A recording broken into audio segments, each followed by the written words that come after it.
मजदूर थे, बैलगाड़ी चलाते थे। हमारे बाबूजी यहाँ डॉक्टर थे। यही सरकारी विद्यालय से पढ़कर हमने अपना जीवन शुरू किया है। माता पिता का आशीर्वाद है, ऊपर वाले की कृपा है, जीवन में कुछ हासिल कर लिए। जो काम हम पहले करते थे, जैसे आपके घर में कोई बीमार पड़ता है, आप जाते हैं डॉक्टर के पास दवा लिखवाने के लिए। डॉक्टर साहब आपसे फीस लेते हैं 500,000 रुपया। तो जिसको आप देश में बड़ा नेता जानते हैं, बड़े बड़े नेता, मुख्यमंत्री, प्रधानमंत्री, इनको जब चुनाव लड़ना होता है तो लोग हमारे पास आते हैं सलाह लेने के लिए। और हमारा फीस 500,000 रुपया नहीं है, 5 लाख 10 लाख भी नहीं, 5-10 करोड़ भी नहीं। हमारा फीस है 100 करोड़ या उससे ज्यादा। इतना पैसा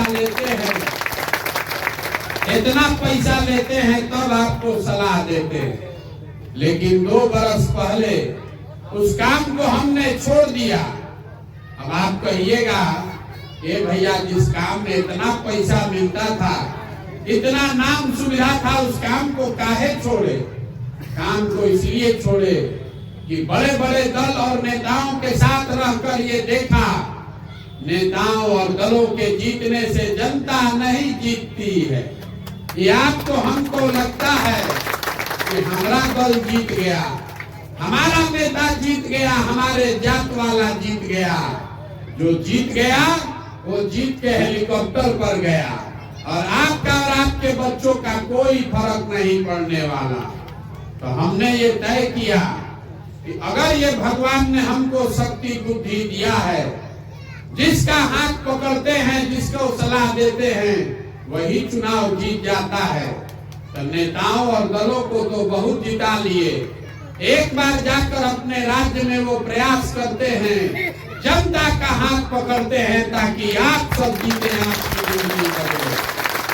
इसीलिए यहाँ आकर दल नहीं बनाए, 14 महीना से पैदल चल रहे हैं। 4000 से ज्यादा गांव से पैदल चल के आज आपके यहाँ पहुंचे।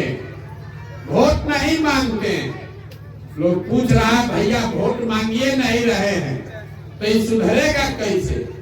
मेरे भाई, वोट मांगने वाला तो आपके पास इतना दिन में कई लोग आया। जो आया वो यही बताया, हमको वोट दे दीजिए, हम आएंगे तो सब ठीक कर देंगे। यही सुन कर आप 40-50 वर्ष तक कांग्रेस को वोट दिए, फिर 15 वर्ष लालू जी को जिताए, 18 वर्ष से आपने नीतीश कुमार को कुर्सी पर बैठाया है। दिल्ली में हम लोग मोदी जी को भी बैठा कर देख लिए। आपका और आपके बच्चों का जीवन नहीं बदला। तो अब अगर प्रशांत किशोर आए हैं, हम पर भरोसा करके हमको वोट दीजिएगा, तो इसका क्या गारंटी है कि जीतने के बाद हम धोखा नहीं करें? जीतने के बाद हम भी धोखा कर सकते हैं। इसीलिए हम वोट मांगते ही नहीं। आपको रास्ता अभी बताएंगे, अगले 15-20 मिनट में आपको वो रास्ता बताएंगे। अगर आपको समझ में आ जाए तो वोट चाहे जिसको देना है दे दीजिए, लेकिन 3-4 वर्षों में आपके बच्चों के लिए और कुछ हो या न हो, रोजगार और पढ़ाई का व्यवस्था हो जाएगा। और रास्ता बताने के लिए भाषण नहीं देंगे, आपसे ही सवाल पूछेंगे।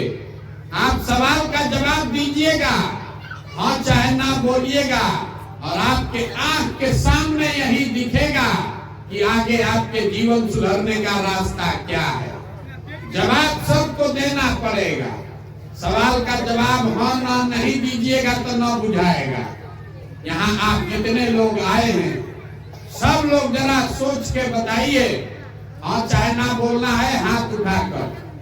सब लोग सोच के बताइए, आपके गांव पंचायत में और कुछ हो या न हो, सभी के बच्चों के पढ़ने के लिए अच्छी व्यवस्था होनी चाहिए कि नहीं होनी चाहिए? होनी चाहिए कि नहीं? बोले, हाथ नीचे कर लीजिए, हम नहीं बोले हैं। अभी आपने देखा आपके गांव में सारे लोग जो पढ़े लिखे हैं और जो अनपढ़ हैं, कोई इसमें अगड़ा है, कोई पिछड़ा है, कोई गरीब है, कोई अमीर है, कोई महिला, कोई पुरुष, कोई बुजुर्ग, कोई युवा, सब आदमी कह रहा है कि ना भैया पढ़ने का व्यवस्था तो होना ही चाहिए। इतनी समझदारी सब में है, किसी नेता और दल का जरूरत नहीं है। आपको मालूम है कि अगर आपका बाल बच्चा पढ़ जाए, पढ़ लिख के नौकरी रोजगार पा जाए, तो कोई मुखिया, कोई विधायक हो, आपके बच्चे का जीवन सुधर जाएगा। तो जितना आप समझदार लोग यहाँ आए हैं, सब आदमी अपने अपने बच्चों का चेहरा याद कर लीजिए और अपने बच्चों के नाम पर एक बार ईमानदारी से बताइए, आप में से किसने जीवन में एक बार भी बच्चों के पढ़ाई के लिए वोट दिया है? देखिए कैसे पूरा समझदारों का गांव चुप बैठा है, किसी का दम नहीं है कि बोल दे कि भैया पढ़ाई के लिए वोट दिए। ये आपके दुर्दशा का पहला कारण है। आपको मालूम है कि आपके बच्चे अगर पढ़ लिख जाएं तो उससे उसका जीवन सुधरेगा, लेकिन आपने जीवन में कभी पढ़ाई के लिए वोट नहीं दिया। आपको मालूम है कि यहाँ फैक्ट्री खुल जाए तो आपके बच्चों को रोजगार मिलेगा, लेकिन आपने कभी फैक्ट्री के लिए वोट नहीं दिया। तो अगर आप पढ़ाई रोजगार के लिए वोटे नहीं देते हैं तो आपके बच्चों को पढ़ाई रोजगार मिलेगा कैसे? अब कोई खड़ा होके कहेगा कि इसका क्या गारंटी है कि पढ़ाई रोजगार के लिए वोट देंगे तो पढ़ाई रोजगार मिलेगा? हम आपको बताते हैं इसका गारंटी है। वोट चाहे जिसको भी दे दीजिए, हमारी बात पर भरोसा नहीं है तो अभी आपसे दूसरा सवाल पूछेंगे और आपके आंख के सामने से पर्दा हटेगा, आपको पता चलेगा कि आपके बच्चों को रोजगार और पढ़ाई कैसे मिलेगा। सब आदमी सोचकर बताइए, अभी तक जीवन में आपने जिसको भी वोट दिया, उस दल ने, उस नेता ने आपका काम किया कि नहीं किया? सबको बताना है भैया, हाथ उठाकर, किया है कि नहीं किया है? नहीं किया है, हाथ नीचे कर लीजिए। सब आदमी यहाँ कहा है, हर आदमी कहा है कि भैया हम लोग जिसको भी वोट दिए, हम लोगों का काम नहीं हुआ। अब अभी हम आपको याद दिलाते हैं कि आपने किस बात पर वोट दिया है, वो काम हुआ है कि नहीं हुआ।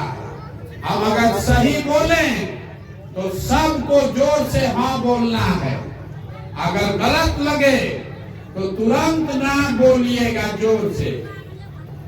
यहाँ बिहार में आपके गांव पंचायत में भी घर घर से हम लोगों ने 5 किलो अनाज के लिए मोदी जी को, भाजपा को वोट दिया है। तो बिहार में चाहे जितना चोरी भ्रष्टाचार है, 1 किलो चोरी करके 4 किलो अनाज यहाँ के लोगों को मिल रहा है कि नहीं मिल रहा? हमने नीतीश कुमार को कई लोगों ने वोट दिया बिहार में बिजली का दशा सुधारने के लिए। तो नीतीश के राज में इसी बदहाल बिहार में बिजली का बिल 2000 आए चाहे 6000, घरे घरे बिजली का आया है कि नहीं आया? हमने वोट दिया अयोध्या में राम मंदिर बनाने के लिए। तो आपके गांव पंचायत में स्कूल, अस्पताल, फैक्ट्री बने चाहे न बने, अयोध्या में बड़ा राम मंदिर बन रहा है कि नहीं बन रहा है? आपने वोट दिया सिलेंडर के लालच में मोदी जी को, तो सिलेंडर का दाम 1000 हो चाहे 1200, घरे घर सिलेंडर आया है कि नहीं आया? हमने वोट दिया जात के नाम पर अपने जात के नेता को। तो बिहार में आपके बच्चों के पढ़ाई रोजगार का कोई बात करे या न करे, जात का बात और जात का गिनती दोनों पूरा बिहार में घरे घरे हुआ है कि नहीं हुआ है? आपने हमने वोट दिया मोदी जी का चेहरा देखकर। लोग कहता है कि भैया सांसद विधायक को नहीं दिए हैं, मोदी जी को देखकर दिए हैं।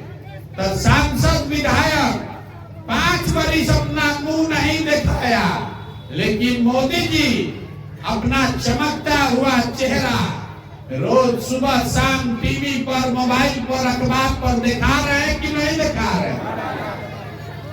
आपने हमने वोट दिया मोदी जी का कहानी सुन के कि मोदी जी ने गुजरात में बड़ा विकास किया है। तो भैया गुजरात में विकास हुआ है और वहां पर फैक्ट्री चल रही है। बिहार के बच्चे गुजरात में जाकर मजदूरी कर रहे हैं कि नहीं कर रहे हैं? तो कौना बात पर वोट दिए हैं जो नहीं मिला? अभी तो बड़ा चिल्ला कर कह रहे थे नहीं मिला, हम गिनवा रहे हैं। तो भैया जिस काम के लिए वोट दिए हैं, आप वोट दिए अनाज के लिए, आप तो अनाज आपको मिल रहा है। वोट दिए मंदिर के लिए तो मंदिर बन रहा है। वोट दिए सिलेंडर के लिए तो सिलेंडर मिल गया। वोट दिए जात के नाम पर तो जात का चर्चा हो रहा है। यही बताने के लिए घूम रहे। बोइएगा बबूल तो आम कहां से खाइएगा? वोट दीजिएगा जात पर तो बच्चों के लिए रोजगार कहां से पाइएगा? यही बात बताने के लिए घूम रहे। इतना आदमी आप क्या बोले हैं कि ना भैया हम लोग जीवन में पढ़ाई रोजगार के लिए वोट नहीं दिए, तो जौना चीज पर वोटे नहीं दिए तो काहे के लिए हल्ला मचा रहे? बिहार के आदमी को 5 वर्ष ये बतियाना है, ए भैया कितना भ्रष्टाचार है, ए भैया पढ़ाई नहीं है, ए भैया रोजगार नहीं है, सड़क नाली गली का हालत खराब है, घर में पीने का पानी नहीं है। 2000 का धान 1500 में आप बेचे हैं, 277 का यूरिया 500 में खरीदे हैं, दाखिल खारिज में 12-15 हजार रुपया लग रहा है। ये सब बात आपको मालूम है, लेकिन कल वोट होगा तो ये सब बात भूला जाएगा। वोट के दिन बिहार के आदमी को खाली 4 गो बात बुझाता है। पहला बात, हमारा जात क्या है और कौन हमारा जात का नेता खड़ा है? वो नेता चोर है, बदमाश है, डकैत है, अपने जात का है तो उसी को जाकर बटन दबाइएगा। जो जात से बच जाइएगा तो धर्म में फंसिएगा। चुनाव के 10 दिन पहले हल्ला होगा, सब हिंदू एक हो जाइए, मुसलमान नहीं जीतना चाहिए। पुलवामा हो गया, अपना बच्चा बेरोजगार बैठा है, अब पुलवामा के नाम को जाके वोट दिए, दोनों से बच गए। तो तीसरा यहाँ लोग है जो कहता है लालू का राज लौटना नहीं चाहिए, कुछ हो जाए बड़ा अपराध था, 2 रोटी कम खाएंगे लेकिन लालू जी का राज नहीं लौटना चाहिए। तो वोट के 2 दिन पहले तक भाजपा के विधायक सांसद को आप गाली देते हैं, आप वोट के दिन कहिएगा कि कुछ हो भैया ललटेन से बढ़िया तो ये है, चलो भाजपा को दो। और चौथा यहाँ मुसलमान लोग है, इन लोग का बड़ा दुर्दशा है। मुसलमान का हालत सबसे ज्यादा खराब है। इन लोग का कहना है कि भैया जिए चाहे मर जाए भाजपा को वोट नहीं देंगे। भाजपा तो मुसलमान विरोधी पार्टी है। तो बिहार में बचा कौन? बिहार में तो भाई 2 ही दल है, एक मोदी जी का भाजपा और एक लालू जी का ललटेन। नीतीश कुमार का तो पते नहीं है कि कितना देर ललटेन पलटकेंगे और कब बेचारे उछल के कमल पर तबक तैरने लगेंगे। तो जो मुसलमान है वो कहता है कि भाजपा को दे नहीं सकते हैं, भाई ललटेन है इसी में किरासन तेल बन के जलेंगे। ईमानदारी से बताइए, इसी 4 चीज पर हम वोट दिए हैं। काहे के लिए बड़का बड़का बात करते। अरे बिहार के आदमी को सुधरना नहीं है, आपको शिक्षा रोजगार नहीं चाहिए, आपको अपने बच्चों की चिंता ही नहीं है। यहाँ आप जितने आदमी आए हैं, कितना आप बड़ा झूठ बोलने वाले हैं, अभी आपको दिखाते हैं। सब आदमी जरा सोच के बताइए, अगर आप अपने बच्चों का चिंता नहीं कीजिएगा तो दुनिया में कोई आपके बच्चों का चिंता करेगा भाई? करेगा? तो यहाँ आप लोग आए हैं, आपको अपने बच्चों की चिंता है कि नहीं है? सबको बताना है कि नहीं है ना? देखिए भरा दोपहरी में अभी हम आपके गांव में आए हैं, रास्ता में 200 बच्चा मिला, आधा से ज्यादा बच्चों के शरीर पर कपड़ा नहीं है, आपके बच्चों के पैर में हवाई चप्पल नहीं है। अभी विद्यालय का टाइम है, कोई बच्चा विद्यालय में नहीं है, सब रोड पर घूम रहा है, लेकिन यहाँ बैठे किसी आदमी को उसका चिंता नहीं। बच्चा पढ़ रहा है कि नहीं पढ़ रहा है, किसी को इसका चिंता नहीं। हाथ उठाकर कह रहे हैं कि हमको बच्चे का बड़ा चिंता है, आपको किसी को अपने बच्चों की चिंता नहीं। जो अगर चिंता होता तो जिन नेताओं ने आपके बच्चों के हाथ से किताब कॉपी लेकर खिचड़ी वाला प्लेट पकड़ा दिया, जिन नेताओं के भ्रष्टाचार से सब फैक्ट्री बंद, रोजगार बंद, आपके बच्चे मजदूर बन गए, उसी नेता को जात धर्म के नाम पर आप जाकर वोट देते हैं, तो आपसे बड़ा गुनाहगार कौन आदमी? बिहार के आदमी को सुधरना ही नहीं है। हम जिस गांव में गए, 4000 गांव में हम गए, यहाँ 4 गो मुखिया लोग बैठा है। जिस गांव में हम गए, लोगों ने कहा, ए भैया मुखिया जी कामे नहीं करते, मुखिया जी हम लोग के बड़ा चोरी कर रहे हैं, मुखिया विधायक बड़ा चोरी कर रहा है, नाली गली नहीं बनवाए, राशन कार्ड नहीं मिला, इंदिरा आवास तो मिलिए नहीं रहा है, मिलेगा तो 25,000 30,000 घूस लगेगा। जरा याद कीजिए, मुखिया को गाली देने से पहले, विधायक को गाली देने से पहले जरा याद कीजिए, 2 बरस पहले मुखिया का चुनाव था, चुनाव हुआ तो 500-500 रुपया लेकर वोट बेचे मुर्गा भात खाकर वोट दिए 2-2 गो पाउच पर वोट का सौदा किए तो आपका मुखिया चोर नहीं होगा तो हरिश्चंद्र होगा। अरे बिहार के लोगों का इतना दुर्दशा है कि आपको चोरी भी नहीं करने आ रहा। जिस मुखिया को, विधायक को 500 रुपया के लालच में मुर्गा भात खा के जात के लिए आप वोट देते हैं, वही जब जीत कर आता है तो आपके हलक में उंगली डाल के 10,000 20,000 रुपया घूस लेता है और बात बात आप चिल्लाते हैं कि बिहार में बड़ा भ्रष्टाचार है। अभी चाची खड़ा होके व्याकुल हो रही है, वोट मांगने नहीं आए हैं कि दम दूसरे को दिखाइएगा, इसीलिए दुर्दशा में जी रहे, वोट नहीं मांग रहे हैं।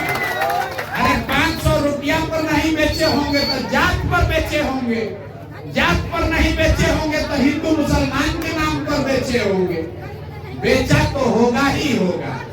बिहार में जितना आदमी है, बिहार में जितना आदमी है, वो सोचता है कि हम लूट के अपना घर भर लें और बाकी समाज ईमानदार हो जाए, ये कभी हो सकता है? अरे जब आप ही चोरी कर रहे हैं तो आपका नेता ईमानदार कहां से पैदा होगा? नेता मंगल ग्रह से नहीं आया है, नेता को आपने हमने चुनकर वोट देकर बैठाया है। तो जब वोट देते हैं तो जात दिखता है, वोट देते हैं तो धर्म दिखता है। अभी चाची का नाम है, बोलिए? मुस्मात है, उर्मिला देवी है। देखिए अभी कल वोट होगा तो जात वाले आदमी को जाकर खोज के देंगी। आप फिर कहेंगे हमको कुछ हो ही नहीं रहा है। कैसे होगा? ना होगा, अभी 20 वर्ष भी नहीं होगा। आपको यही बताने आए हैं। अगर नहीं सुधरिएगा तो जिस गरीबी बदहाली में आपका जिंदगी बीता है, आने वाले समय में आपके हमारे बच्चों को भी उसी गरीबी बदहाली में जीना पड़ेगा। हम मधुबनी में आए हैं तो लोग कहता है कि बड़ा विद्वानों का जगह है। हम आपको आपके मुंह पर कह के जा रहे हैं, ये विद्वानों का जगह नहीं है। ये विद्वानों का जगह कभी था, आज आप मजदूरों के जगह हैं। आप सबसे ज्यादा देश भर में अपने बच्चों को मजदूर बनाकर भेज रहे हैं। आज जो अपना पीठ ठोकता है, ए भैया मजदूर नहीं, हम लोग मधुबनी में बड़ा विद्वान आदमी है। अब विद्वान अब कहाँ बचे? अब तो आप मजदूर बनाने का फैक्ट्री बन गए। आपके अकल पर पत्थर पड़ गया है। यही बात बताने आए। भरा दोपहरी में झूठ बोलते हैं कि हमको बच्चे का ख्याल है। सबका बच्चा अभी रोड पर घूम रहा है। अभी यहाँ नाच एगो आ जाए ऑर्केस्ट्रा का, 10,000 आदमी जुटेगा देखने के लिए। फूहड़ नाच देखने के लिए 10,000 आदमी जुटेगा, और अपने बच्चे का पढ़ाई नहीं हो रहा है, एक दिन भी गया नहीं देखने। तो आपका बच्चा जब पढ़ेगा नहीं तो मजदूर नहीं बनेगा तो कलेक्टर बनेगा। इतना अकील होना चाहिए कि नहीं होना? नेता को गरिया रहे, नेता को गरियाने से क्या होगा? आपका बच्चा पढ़िए नहीं रहा और नेता को गाली दे रहे। देखिए लालू जी को, लालू जी का लड़का 9वां नहीं पास है, लेकिन लालू जी को अपने बच्चे का कितना चिंता है। चाहते हैं कि हमारा लड़का मुख्यमंत्री बने। हम कहते हैं तो बहुत बुर्बक को समझ में आता है कि हम लालू जी का शिकायत कर रहे हैं। ना, हम लालू जी का तारीफ कर रहे हैं। लालू जी कितना अच्छा बात है। बेटा 9वां नहीं पास है, लेकिन उसको राज्य का राजा बनाना है। और आप अपना दुर्दशा देखिए, आपका बच्चा मैट्रिक कर लिया, बीए कर लिया, एमए कर लिया, उसको चपरासी का भी नौकरी नहीं है, लेकिन आपको उसका कोई चिंता नहीं है। आप तो जात का झंडा उठाकर घूम रहे हैं। आपको मोदी जी कैसे जीतेंगे इसका समीकरण बुझा रहा है। मोदी जी कैसे जीतेंगे इसका समझ है। अमेरिका में मोदी जी का कितना स्वागत हुआ है ये बुझा रहा है। मोदी जी का 56 इंच का सीना गांव में बैठे बैठे दिख रहा है। अपना बच्चा का खाए बगैर सीना सिकुड़ाया है नहीं दिख रहा। तो आप नहीं भोगिएगा तो हम भोगेंगे। यही बात बताने आए। यही गांव गांव जाकर हाथ जोड़ रहे, वोट नहीं मांगते, हाथ जोड़कर एक के बात बता रहे हैं। मेरे भाई, आपका हमारा तो आधा से ज्यादा जिंदगी बीत गया। हमारा उम्र है 45 साल। आधा से ज्यादा जिंदगी तो हमारा बीत गया। अभी से भी जगिए, संभलिए। नहीं सुधरिएगा, जात पर, धर्म पर, नाली गली, हिंदू मुसलमान पर वोट देते रहिएगा तो जिस गरीबी बदहाली में आप का जिंदगी बीत रहा है, आपके बच्चों को भी इसी गरीबी बदहाली में जीना पड़ेगा। इसलिए जगिए। अगली बार जब वोट देने जाइए, वोट जिसको देना है दीजिए, लेकिन वोट देते समय स्वार्थी बनिए। अपना स्वार्थ देखिए, अपने बच्चों का स्वार्थ देखिए। नेता आकर कहता है देश के लिए वोट दीजिए, कोई कहेगा जात के लिए दीजिए, कोई कह रहा है हिंदू धर्म के लिए दीजिए, कोई कह रहा है लालू को हराना है इसलिए दीजिए, कोई कह रहा है मोदी को जिताना है इसलिए दीजिए। हम आपको एक पंक्ति में सिखा रहे हैं, वोट चाहे जिसको दीजिए, लेकिन वोट अपने बच्चों के लिए दीजिए। अगर आप अपने बच्चों के लिए वोट नहीं देंगे तो आपके बच्चे जीवन भर मजदूरी ही करेंगे, कोई नहीं सुधार सकता। यही बात बताने आए हैं। समझ में आए तो इसको अपनाइए, और न समझ में आए तो जिसका झोला लेकर घूम रहे हैं घूमते रहिए। हमको आपका वोट नहीं चाहिए, लेकिन आपका आशीर्वाद मांगने आए हैं। ये 50 वर्ष से व्यवस्था बिगड़ा है। ये एक आदमी से सुधरने वाला नहीं है। आप 5 दिन जाते हैं बाबा धाम, आपका हाथ पैर फूल जाता है। हम आज 14 महीना से पैदल चल रहे हैं, अभी कई महीना तक और चलेंगे। कैसे चल रहे? ये चल रहे हैं ऊपर वाले की कृपा से और आप सबके दुआ और आशीर्वाद से। अगर आपको लगता है कि जो बात हम बता रहे हैं ये ठीक बात है, कड़वा है लेकिन ठीक है, जो प्रयास हम कर रहे हैं बिहार को सुधारने के लिए, ये प्रयास ठीक है, तो और कुछ नहीं, एक बार हाथ उठाकर आशीर्वाद दीजिए और बताइए कि प्रयास होना चाहिए कि नहीं होना चाहिए, होना चाहिए कि नहीं होना चाहिए। तो इतना देर आपको सब कड़वा बात बताए, आप हमको आशीर्वाद दिए हैं तो एक मीठा बात बताकर घर भेजेंगे। भगवान ने जो हमको बुद्धि शक्ति पैसा साधन दिया है वो सब लगाकर हमने जो योजना बनाई है, जब ये जनता का राज बनेगा 2 वर्ष में, तो नाली गली बने चाहे मत बने, स्कूल अस्पताल जब सुधरेगा तब सुधरेगा, लेकिन साल भर के अंदर इसको याद रखिए, साल भर के अंदर जितने आपके बच्चे गए हैं बाहर मजदूरी करने और जो बच्चे आपके यहाँ बेरोजगार बैठे हैं, सभी के लिए 10 से 12 हजार रुपया के रोजगार का व्यवस्था यही बिहार में करके आपको होना चाहिए कि नहीं होना चाहिए, होना चाहिए कि नहीं होना चाहिए। अब आप में से कोई आदमी कहेगा बाप झूठो बोले हैं, कैसे दे देंगे 10 हजार का रोजगार? हम अभी आपको भी बता कर जाएंगे। अब आप ही अपने मुंह से कहिएगा कि हाँ भैया मिलेगा। जरा सब लोग सोच के बताइए, आपके गांव पंचायत में हरियाणा पंजाब से कोई आकर मजदूरी कर रहा है? सबको बोलना है, अरे हरियाणा पंजाब से कोई आकर मजदूरी कर रहा है? गुजरात तमिलनाडु से कोई आकर मधुबनी में काम कर रहा है? तमिलनाडु केरल से आकर यहाँ कोई नौकरी कर रहा है? काहे नहीं कर रहा?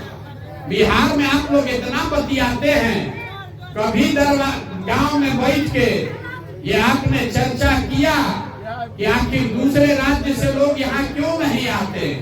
वहाँ पर भी तो बहुत गरीब लोग हैं, वहाँ पर भी मजदूर है, वहाँ पर भी नेता सब चोरी करता है।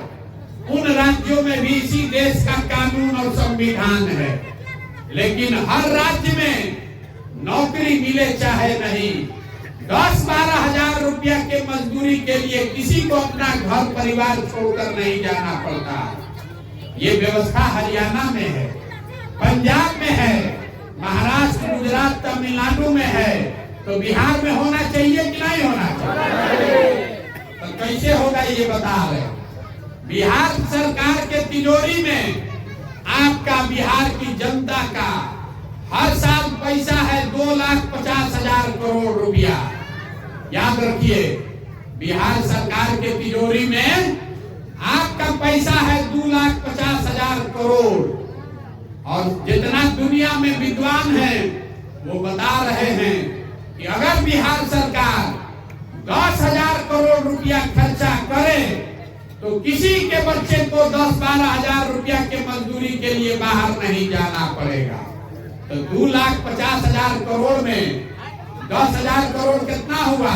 100 रुपया में 5 रुपया। अब आप बताइए कि बिहार सरकार के तिजोरी में जो आपका पैसा है, उस 100 रुपया में 5 रुपया आपके बच्चों के रोजगार के लिए खर्चा होना चाहिए कि नहीं होना चाहिए? होना चाहिए कि नहीं होना चाहिए? तो होगा तो आपके बच्चों को यही रोजगार मिल जाएगा। अब आपको तय करना है कि आपको 5 किलो अनाज चाहिए कि रोजगार चाहिए। सबको बताना है 5 किलो अनाज चाहिए कि रोजगार चाहिए। सबको बताना है 5 किलो अनाज की रोजगार। अपने जात का नेता चाहिए कि बच्चों के लिए पढ़ाई चाहिए। तो अपने बात याद रखिए, अगली बार वोट नेता का चेहरा देखकर नहीं, अपने बच्चों का चेहरा देखकर देना है। और वोट का कीमत नाली गली नहीं, वोट का कीमत घर और पानी नहीं, वोट का कीमत 500 रुपया मुर्गा भात नहीं, वोट का कीमत है रोजगार और पढ़ाई। ये मिलेगा तभी जीवन सुधरेगा, और नहीं 100 अपने लाखों रुपया का वोट 5 किलो अनाज पर बेचिएगा तो जीवन भर गरीब बनकर ही रहना पड़ेगा। यही बात बताने आए हैं। समझ में आए तो बहुत अच्छा, और न समझ में आए तो जैसे जिंदगी चल रहा है वैसे चलाइए। अब एक नारा लगाकर हम खत्म करेंगे। हम बोलेंगे जय बिहार। आप सबको बोलना है जय जय बिहार, जय बिहार। यहाँ के आदमी में हमें दम है। जय बिहार, जय बिहार, जय बिहार। आप आए, आपने बात सुनी, आशीर्वाद दिया, भरोसा रखिए। बिहार को सुधारने का संकल्प लेकर आए हैं और 2 बरस में गांव-गांव जाकर ये व्यवस्था बनाएंगे कि आपके बच्चों को रोजगार पढ़ाई के लिए दर-दर का ठोकर नहीं खाना पड़ेगा। ये भरोसा रखिए और एक बार फिर से इस धरती का सम्मान में नारा लगाकर घरे जाइए। हम बोलेंगे जय बिहार, आपको पूरी ताकत से बोलना है जय बिहार, जय बिहार। बहुत बढ़िया, बहुत बहुत धन्यवाद।